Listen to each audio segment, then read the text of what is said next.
Across the country right now, families are feeling real pressure when it comes to rising interest rates, higher prices, and credit card balances that never seem to go down. It's really overwhelming, and for many, it feels like there's just no way out. But Iconic Debt Relief is helping Americans fight back. Their team takes the time to understand each person's situation and build a plan that can lower monthly payments and ease that constant stress. For so many families, the relief is truly life-changing. If debt has been weighing on your shoulders, don't wait. Instead, call Iconic Debt Relief now and take the first step towards getting your life back. The information and the QR code there at the bottom of your screen.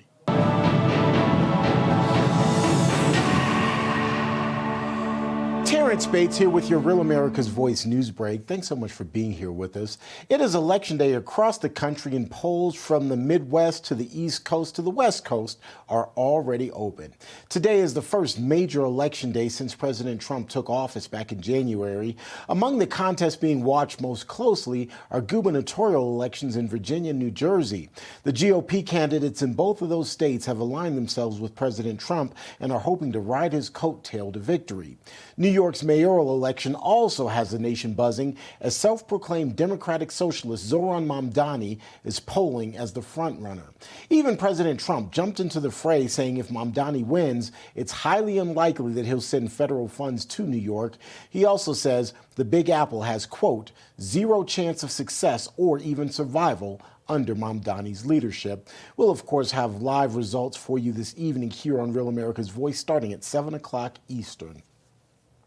A whistleblower says British news agency, the BBC, quote, doctored video of President Trump's January 6, 2021 speech at the White House in advance of the now infamous protest at the U.S. Capitol. The concerns are related to a BBC documentary titled Trump, A Second Chance. The company's former editorial guidelines and standards committee advisor, Michael Prescott, claims the program misled viewers by splicing together clips of the then outgoing president's speech in order to make it seem like he incited what later happened at the U.S. Capitol. The misleading clips are said to be 54 minutes apart. That's a quick check of your headlines. I'm Terrence Bates.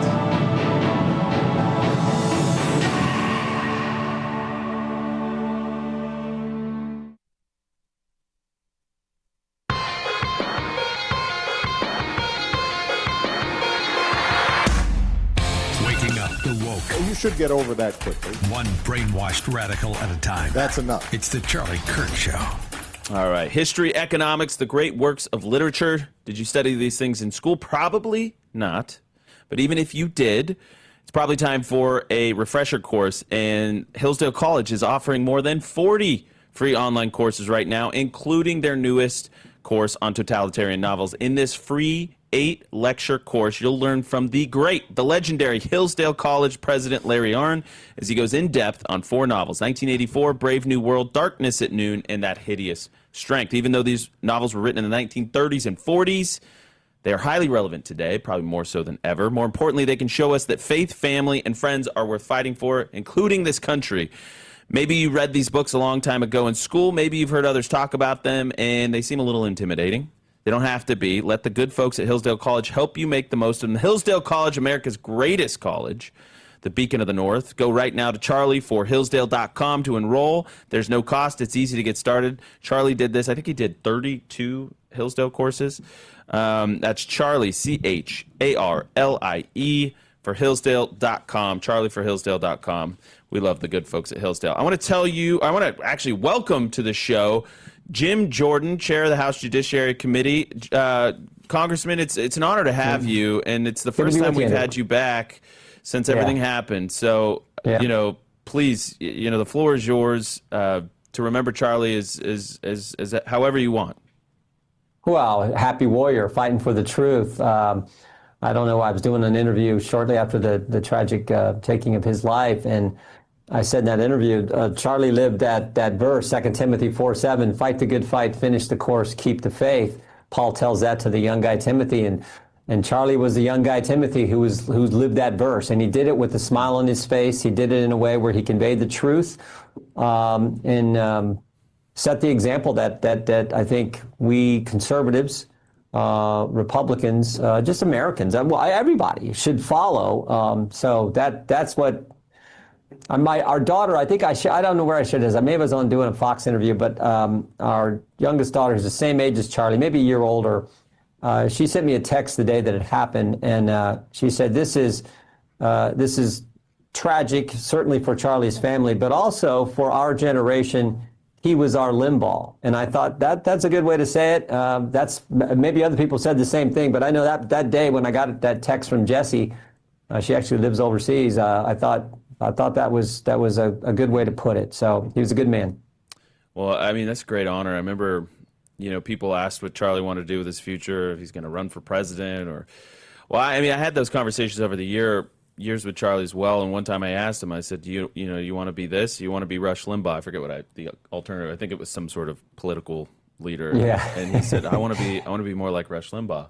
And that's cool. Rush and Charlie were great friends. Rush was actually a 7-figure donor to Turning Point USA, if you believe it. No or not. kidding. I didn't know that. And, I didn't know that.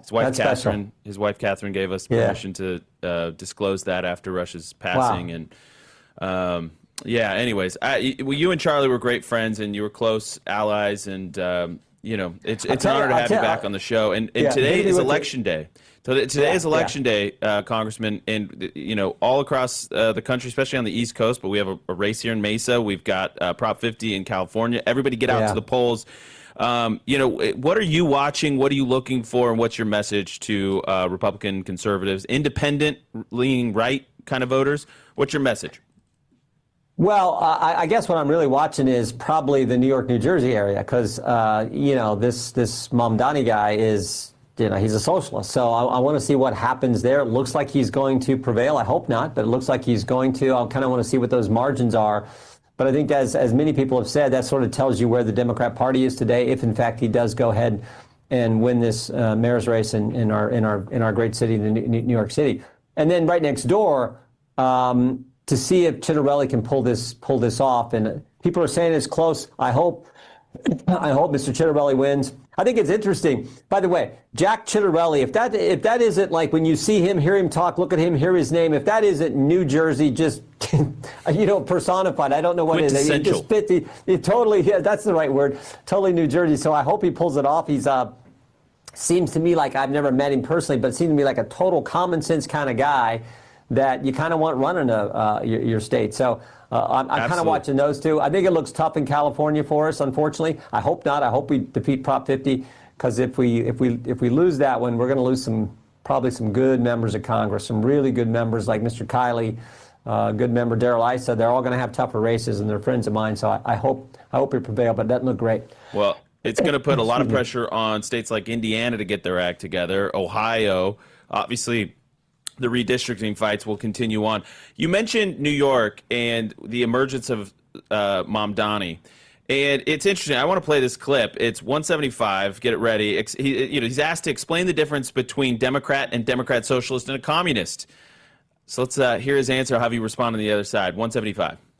How do you respond to that when somebody comes up to you and says, I can't vote for you because you're a communist? I say there are reasons you might not want to vote for me, but let's be honest about my politics. I'm a democratic socialist no matter how many times President Trump calls me otherwise. Yeah, explain the difference. What is the difference between a Democrat, a democratic socialist, and a communist? Well, I'm a democratic socialist who's also a Democrat. Right. And when I say I'm a democratic socialist, I explain it in the words of Dr. King from decades ago, who said that call it democracy or call it democratic socialism, there must be a better distribution of wealth for all of God's children in this country.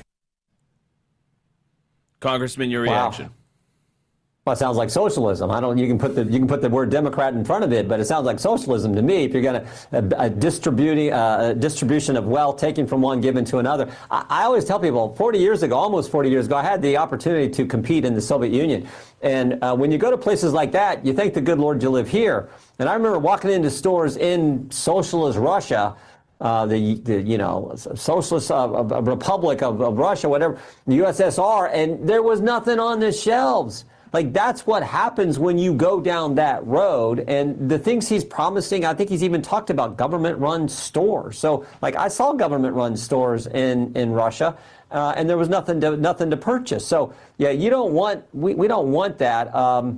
Sounds great. There was a great piece in the Journal today where it talked about, socialism and capitalism. Socialism sounds great, never works. Capitalism may not sound the best right when you first hear it, but it works out. And it's a much, much better system where you actually embrace freedom and property and everything else. So, yeah, he can put the word Democrat in front of it, but it sounds to me like he's just a socialist. Well, I agree. I will give him credit where it's due, that he has been focusing on domestic issues, right? We saw that in the debate, the Democratic primary debate, where, he's saying, I'm going to stay right here. He ended up lying, of course. He went to Uganda. But it doesn't matter. The point is, we got to stay focused on domestic issues. We're in the middle of this shutdown right now, Congressman. Is there any hope of getting out of this? What do you see on the horizon here? Because we've got we got the whole debate about SNAP benefits. It looks like the president's going to be forced by a judge's ruling to pay out those SNAP benefits using other funds. We've also got air traffic controller situations. We've got another paycheck for our military November 15th. What are we seeing? What are you hearing? Well, it sounds like there's some movement in the Senate to actually get the government open again, which of course is needed. So I think that could happen. There's maybe a promise of some vote on these Obamacare, subsidies, which, by the way, the Democrats made that the focus of their ridiculous shutdown. Because remember, never forget the facts. Chuck Schumer voted for this 6 months ago. The real debate is Chuck Schumer against Chuck Schumer.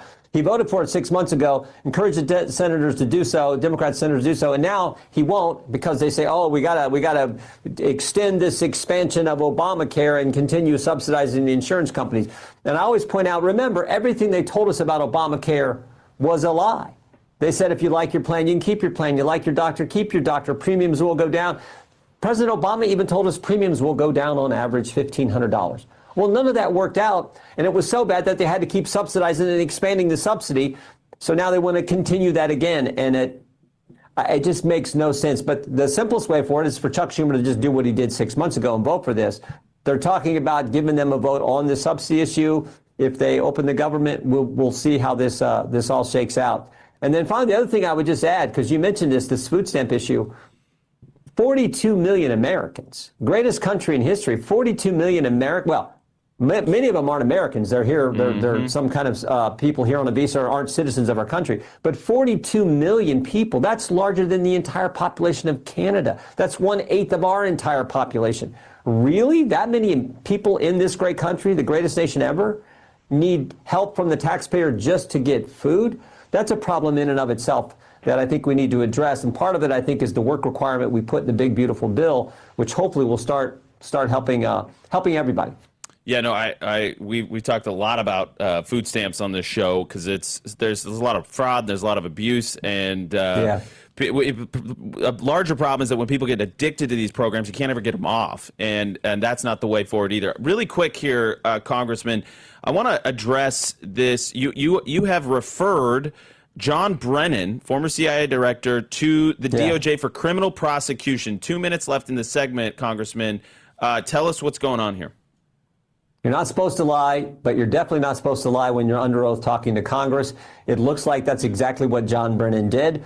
He told us in a deposition in the last Congress, he told us that he did not want the dossier, the crazy Russian dossier we've all heard about. He didn't want it included in the intelligence community assessment, pushed against having it in there. But then Tulsi Gabbard declassifies a report from the House Intelligence Committee from several years ago where it says exactly the opposite. In there it says he actually wanted it in the intelligence community assessment. And they relate a story where a CIA official comes up to Mr. Brennan and says, Director, this dossier doesn't hold up. There's no underlying intelligence to support the claims of this foreigner, Christopher Steele, who wrote this thing. It doesn't work. Brennan's response was, yeah, but doesn't it ring true? I think fully displaying his motivation about him wanting to get President Trump and go after him and putting it in this intelligence community assessment, which was the report that they changed between Election Day 2016 and Inauguration Day of January 2017. So that's why we referred him. You're not supposed to come in and lie to Congress when you're under oath. It looks like that's what he did. And when you couple it with everything else we know about what Brennan and Clapper and they all did, right when President Trump was going from winning the election to being sworn in as the next president, it's pretty darn bad, and that's why we sent it. And we'll see what the Attorney General and the Justice Department do. Well, listen, Congressman, thank you for staying on that story. I think I speak for the audience when I say we want justice and we want accountability. When they talk about the big lie, this was the real big lie. This was the actual big lie, and they tried to distract us from it. They tried to take away President Trump's first term because of this. We do not forget. We do not forget. Yeah, President Trump fought through it. He fought through it admirably. I don't know if anybody else could have done what he did, but he did, and we're grateful to him. Congressman, God bless you. Thank you for coming on and honoring Charlie the way that you did, and stay on it. We'll have you back on again soon. Thank you. Cliff Maloney joins us next from New Jersey.